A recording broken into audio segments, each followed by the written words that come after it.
Edit. Oh, Hey guys, welcome back to Inner Cosmetics Podcast. I'm your host, Elvene, and you know who I have with me. Look at this. I've talked about them so much on our prior episodes, and I am so honored that they're Did you? actually, yes, I have. I did. Oh, A okay. lot of talking. So they know about you. They know thank about you guys. Thank Yeah. you very much. Okay. Appreciate that. But I'm here to I'm here to set the record straight. Ooh, I like that. I like that. Hold on, guys. Gotta grab my drink. Okay, now we're ready. So, as you guys may or may not know, on Inner Cosmetics, we're all about inspiring others, to step out and lead from where they are. Okay. And you guys are the epitome of that. And I thought it would be really great for you to talk to the audience because, okay, now you're the leading tourism company in, the real South Africa tourism. But you didn't always start there, right? Not even close. Not even close. Okay. And so this is a opportunity for you to share what that looks like. Like how do you step into your passion? And so could you share a little bit about what you were doing prior to the real South Africa? Well, since Mark is older, I'm going to let him go first about what he was doing prior to us starting the company. Okay. Well, before we started the real South Africa, I mean there was a ebb and flow to how we got there. But before that, I was working for the government. I was U.S. Secret Service for 13 years or 10 years. 10 years. Something to that effect. I was doing it for like 10 years. And at the same time, my wife, she's a physiotherapist or a physical therapist in the U.S. And so we just, I hung around a lot of influential people because of my job. And so being Secret Service, you have a lot of conversations with people that you generally would never have a conversation with, ever. And I'm talking about from the top people in business here in the United States to, some of the big government, officials and so forth. And then, so when you're sitting around, not doing much, you start talking. And it was always around business and stuff. And so when I told her to quit her job, I was like, quit your job. And we're going to start our own company. And I was very confident because I've had enough conversations. And I saw how they operated. I saw how they moved. They didn't operate like the average person said, I got to do this first. I got to do this first. No, they just kind of said, okay, let me figure out how this works. Okay, now how can I make this work for me? Okay. That was their thing. And so that's what I did. So we had a physiotherapy company or physical therapy company for 10 years Okay. before we became the real South Africa. So it sounds like the company that you had, as well as was it like more of a fast-paced type of environment? Like how? So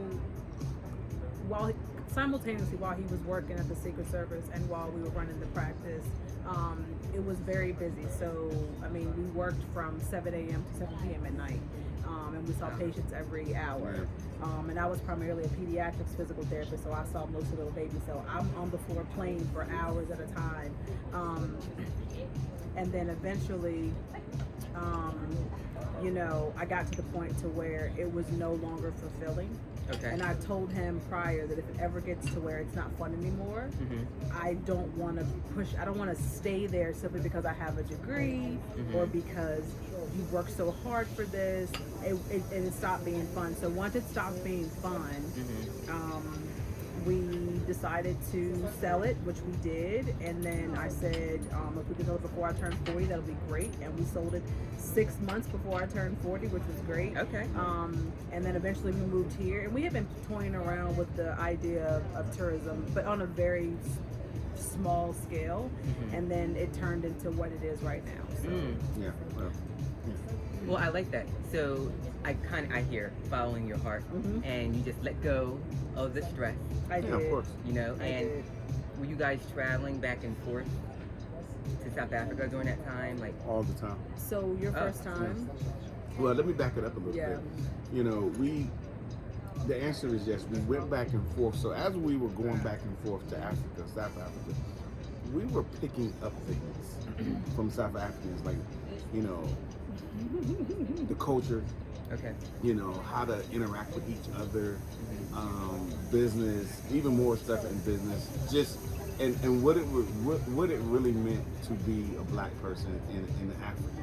We were picking up things like all the time, and it wasn't like we was like searching for it. They were literally bringing it to us and say, hey brother, and they meant that. Okay. And they would, break you down and show you things and talk to you. And then when you're here so much, it become commonplace. Like I remember a time when I was still apprehensive, and I say it the way I want to say it. I had friends of mine that were, I would say, socially, economically, maybe here, and I was here. And then because of how they operate, and there's so many of them, they move in packs. And so then all of a sudden these people were here, and I remember they were driving a Toyota Corolla, and now they're riding Porsches and things like that.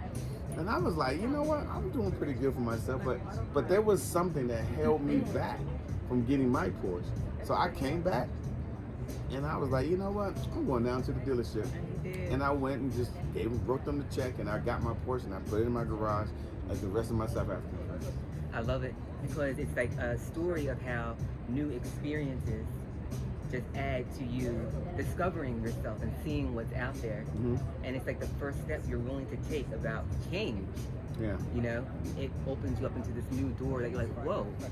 Didn't know behind here. Well, I would say, just to add to that coming here gave us permission to be unapologetically black, and to want more for ourselves beyond what they told us was the quote unquote American dream. Because we had checked all the boxes. I'm talking like government gig, entrepreneur, making lots of money, and we were still miserable. And I was like, I would come here and I'd see people who quote unquote supposedly lived in the third world country and had less, and their lives were way more fulfilling than mine. And I'm like, I wanted it to look like this, and the only way I knew I could get that is if I was here. So I had to literally let go of all the chains that told me you can't do anything beyond be a PT, and believe that we could do this.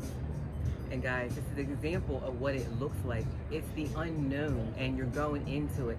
But like Latasha is saying, there's something more. It's more than chasing the dollar. After a time, it's like, what else is there, right? And so when you guys came here, how did the real South Africa start? Like, how did that happen? Well, it's pretty interesting because at this point we are battle-hardened, tested business people. Some people don't know what that means, but we do. And so when we look at things, we looked at things from a perspective of what can we do? And then we're going to go right back. We're going to make sure it's going. What can we do? Okay. You paused it. And actually, I didn't pause it, which is fine. Okay. Because I can That's fine. Good. So, so I looked at this tourism space like we looked at anything when we were trying to get new insurance companies to send their clients to us. When I was competing against other businesses that were doing the same thing to get more clients, I looked at the whole industry, and I said to myself, as far as black people traveling to Africa, there's nothing organized. There's no organization whatsoever. So that's why you find so many people that are, if I want to go to Africa, how do I do it? Like, how do I go? What do I do? They can go to, if you popped into a travel agency and wanted to go to Europe, it's set up for you, and you can do it, not a problem. So you just opt for that because it's easy, or to the Caribbean. But there was nothing set up. So I looked at it and said, okay, there were a few little entities that were doing things in the African space. Africa is massive as far as in size. I mean, you can fly from the top of Africa to the bottom of Africa. You can fly 12 hours in a jet. And still be 12 over. hours. 12 hours still be in a in jet, Africa. and you would still be on the continent of Africa. You haven't crossed any waterways. What? The place is massive. Massive. But again, Europe is only it's that big. Like an hour and a half, you don't cross the whole thing, and we're trying to get there. But we needed to come here. So I said, well, I'm very familiar with South Africa. I know how to do business. I know how to to deal with all the entities here to forge a way for us to be here. Because it took some forging. They didn't know who we were because us black people never came down. We don't come here. So they're like, when you guys are saying, what? You want to bring black people here? Some people was like, and then some people was like, well, that's a good idea, but how do we make that connect? I'm a business person. I know how to do this. So I looked at everything and I said, well, we're going to start here. And we started here, and now we are recognized, especially here in South Africa, at pretty much most locations, most big venues, most everything as far as tourism is concerned. That a lot of if they are interested in reaching the African American community, they reach us. Well, I know how big you guys have really grown because we were walking through the mall earlier, and people were just like, "Hey," I'm like, "Oh my gracious!" It happens. Yeah. I thought that was really awesome, and also too, what I heard is that when instead of you complaining about anything, you took your experience and you said, "Ooh, I'm going to make it better for the next person that's coming." Sometimes we just sit there and we don't think that we're in a position to do that.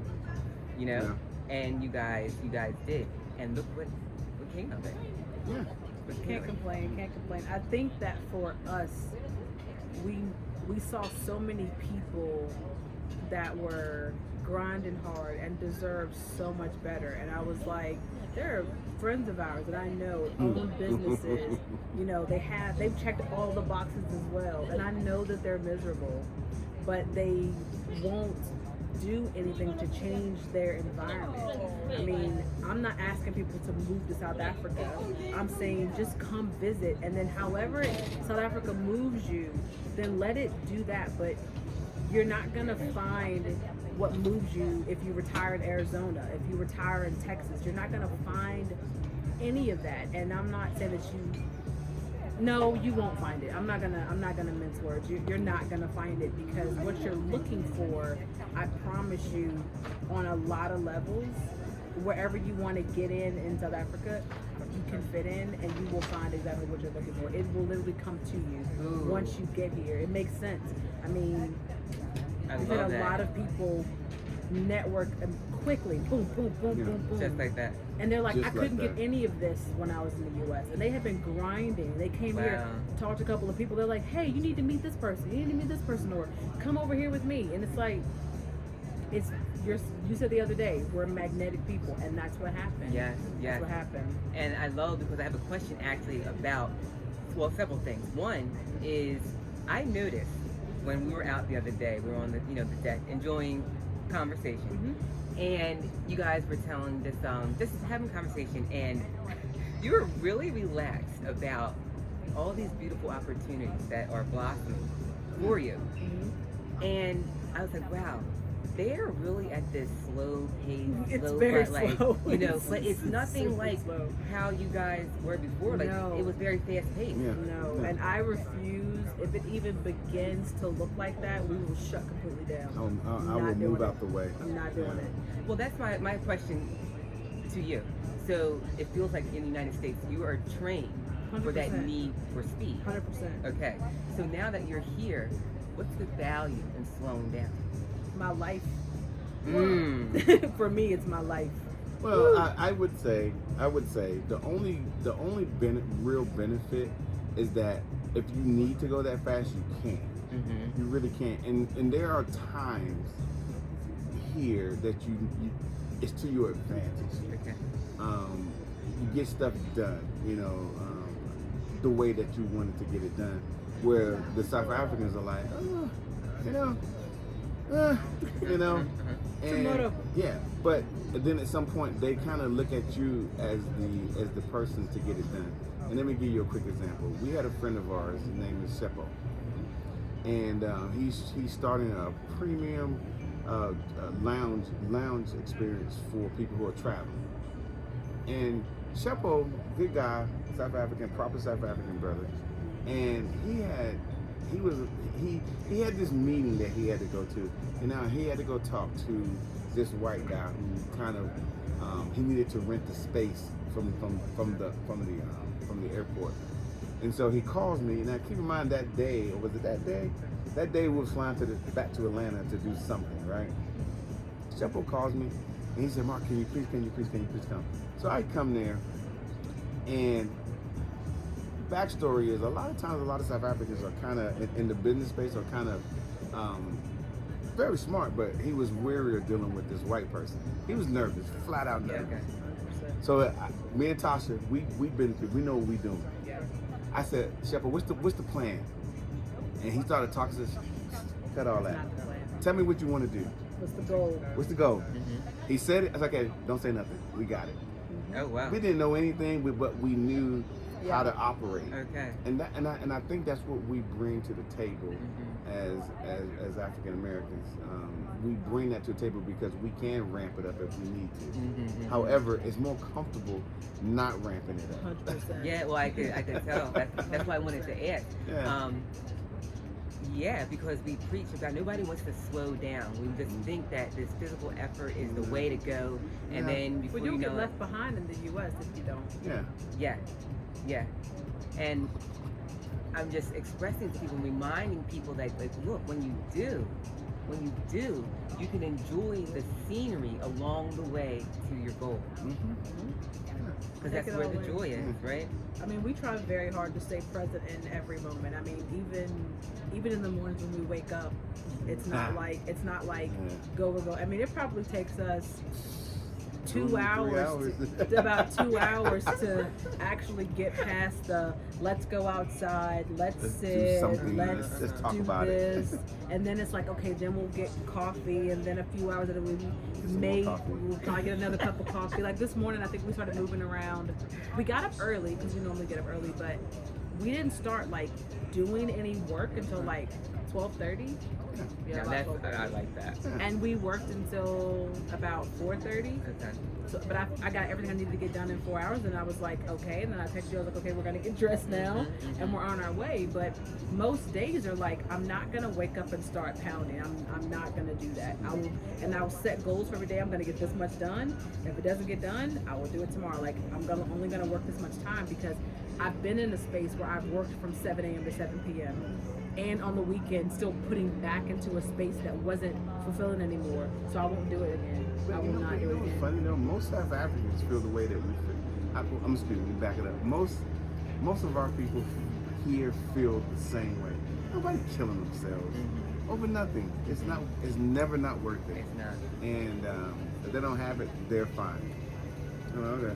Because there's things that are more important, like you say, taking in the scenery. Our view is amazing. I like looking out my door. I like looking out my window. I like sitting by my pool. I like a warm breeze. I like a cool breeze. I mean, but I'm gonna take all of that and appreciate it too, because I've been in places where we've gone on vacation and I've not even been able to enjoy it because I'm thinking about what I have to do next, and I don't want to be that person anymore. And I don't have to be that person. Exactly. I don't That's the have to be thing. that person. Choices, right? We talked about that Yeah, earlier. that's Choices. the key. And knowing you have a choice. That's really it. That's you what have it a is. choice. Yeah, choices. That's what it comes down to. So before I wrap up, I have to say the best question for last. Uh-oh. Okay. Okay, so this is the No, question I'm only 5'7".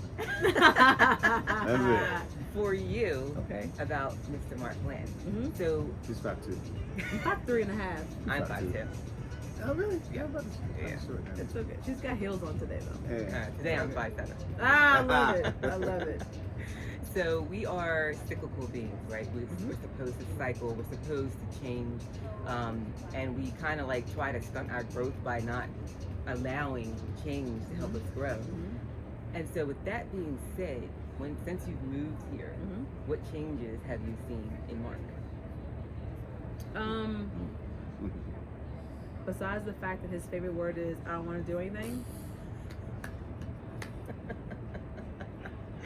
I like that. Because, or he says, I don't have to. No. His favorite word has always been no, but now it's like before you can finish your question, he doesn't even know it. He'll just say no, and I'm like, you don't even know I'm gonna ask. He's like, I'm not doing it.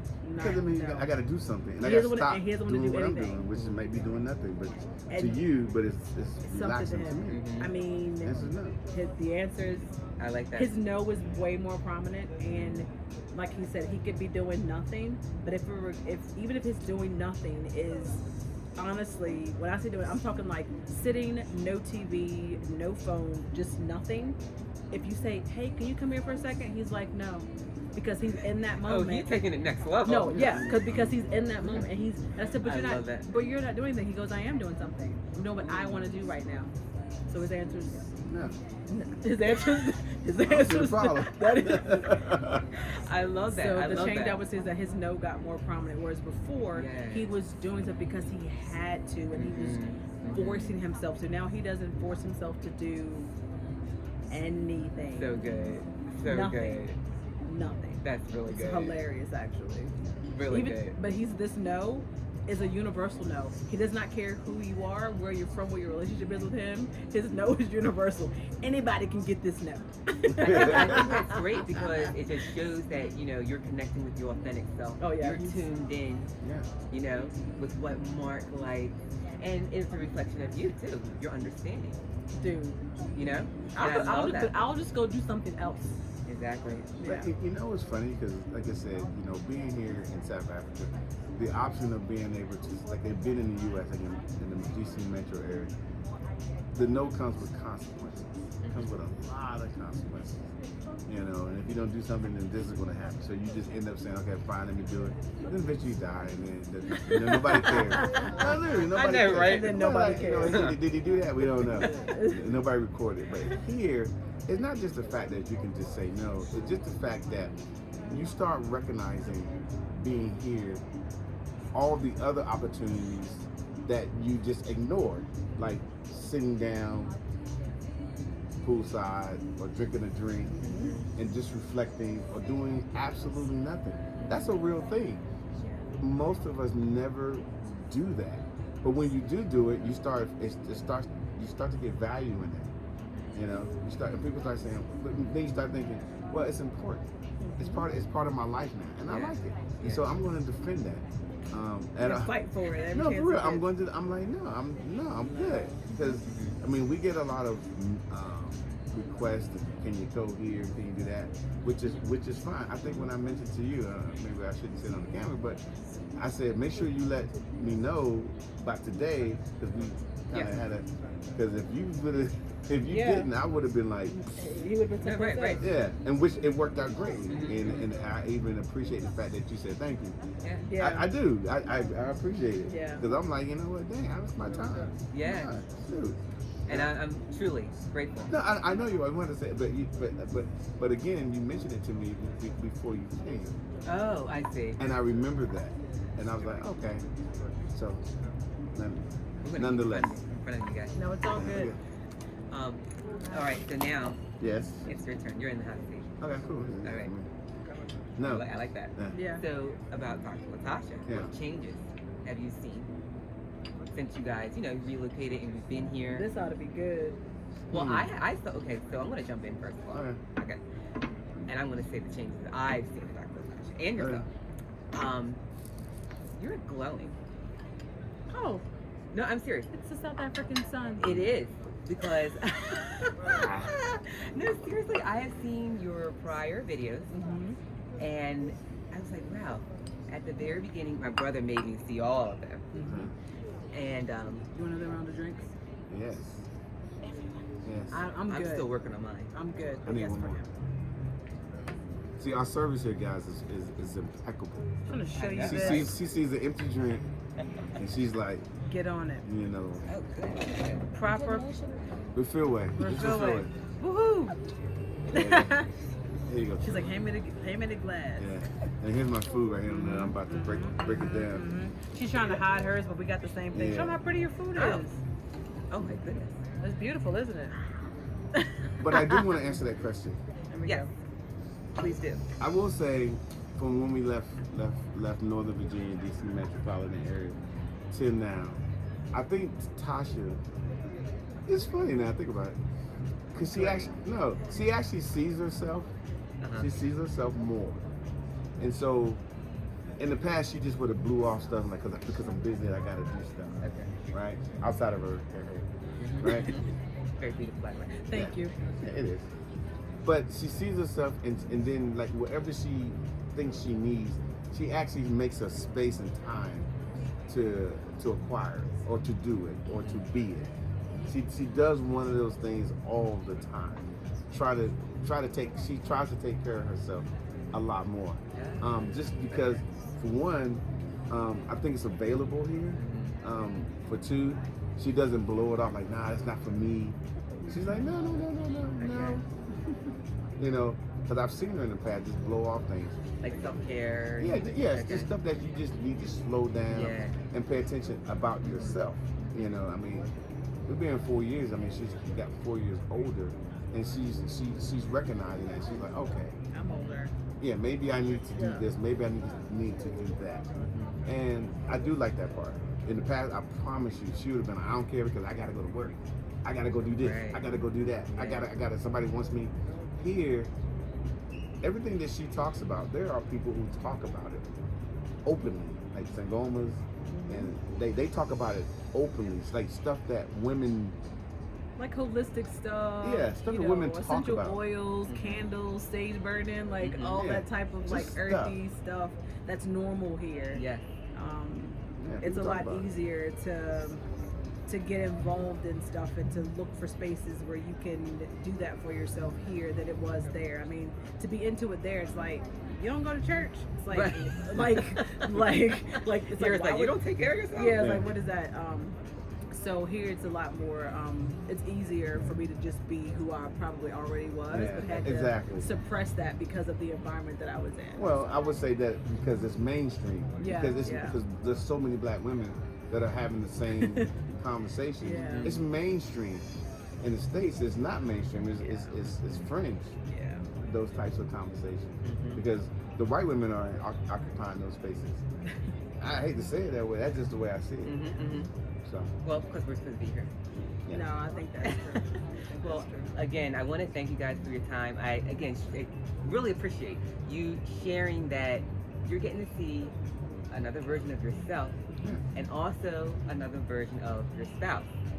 Guys, Yeah. hashtag relationship goals. I don't know about that. But the message here is really slow down.